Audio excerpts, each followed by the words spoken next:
Hello, students. Dr. Shell here, or at least this is my avatar, or in Lego language we call this my sig fig. A sig fig is your minifig that's designed to look like you. So looks something like me if I was out on a hike.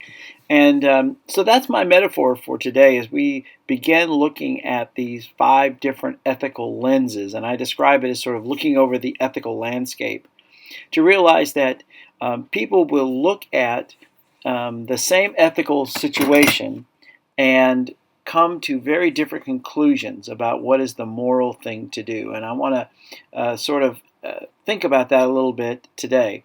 So the first thing we're going to do is to take a look at this next slide, and you will see that there is an assortment of random things.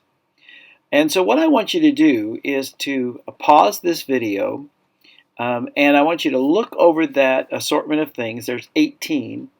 And I want you to organize them into 3 groups that make sense to you. Some way you can sort of take that chaos and form it into 3 groups that make sense to you. So pause the video and I'll rejoin you when you're completed that task.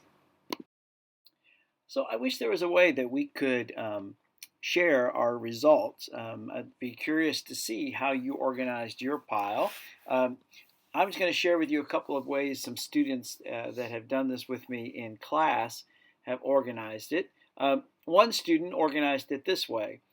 Things were divided into plastic, metal, and things you blow your nose with.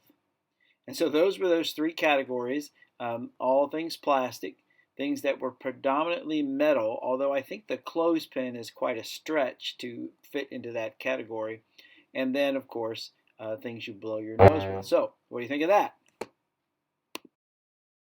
And so, here's another student's idea, and that was to design or to divide things into things that are useful in the house, fun and games, recreation, and things that are useful outside.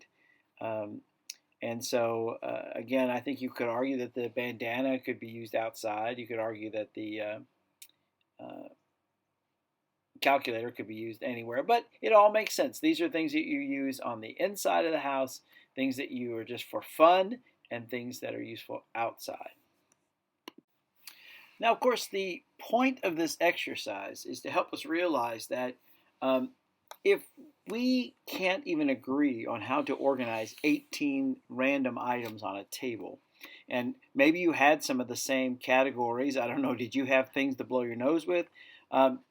If your categories are different than others because they see things in a different perspective and they have a different sort of way of organizing their mind and approaching the world. And so as we deal with ethics, one of the things we're going to do is realize that we are all looking through a different set of lenses. I'm going to talk about 5 traditional lenses that have been identified through history by various philosophers to help us sort of get an idea of how other people are seeing the world, even though we look at it and we see it very differently.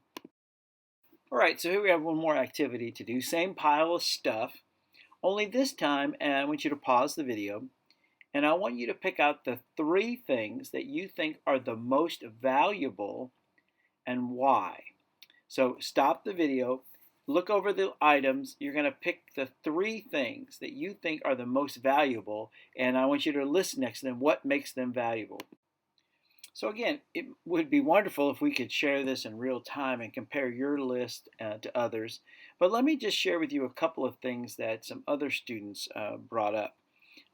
In one of my classes, one of the students said that the 3 most valuable things were the calculator, the cup, and the bandana. And their reasoning was that all 3 of those things they could use repeatedly in their daily life. In the middle of COVID, a bandana to cover your mouth is a good thing, a cup to drink water out of, and then the calculator could be used in a variety of classes, calculating bills and various things. So their argument was the 3 most valuable things had to do with how useful they were to them personally daily.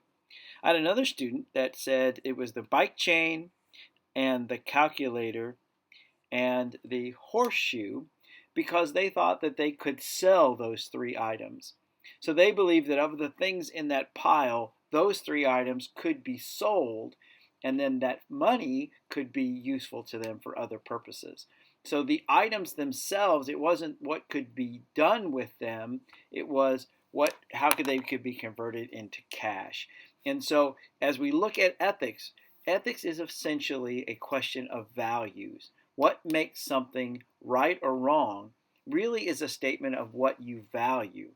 What is the most important thing in your life will then determine what actions that you view to be appropriate, inappropriate, moral, immoral, right, and wrong.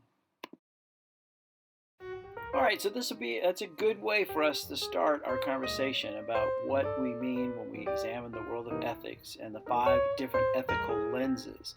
To realize that we see the world differently, we organize the world differently, and that ethics is fundamentally an expression of our values.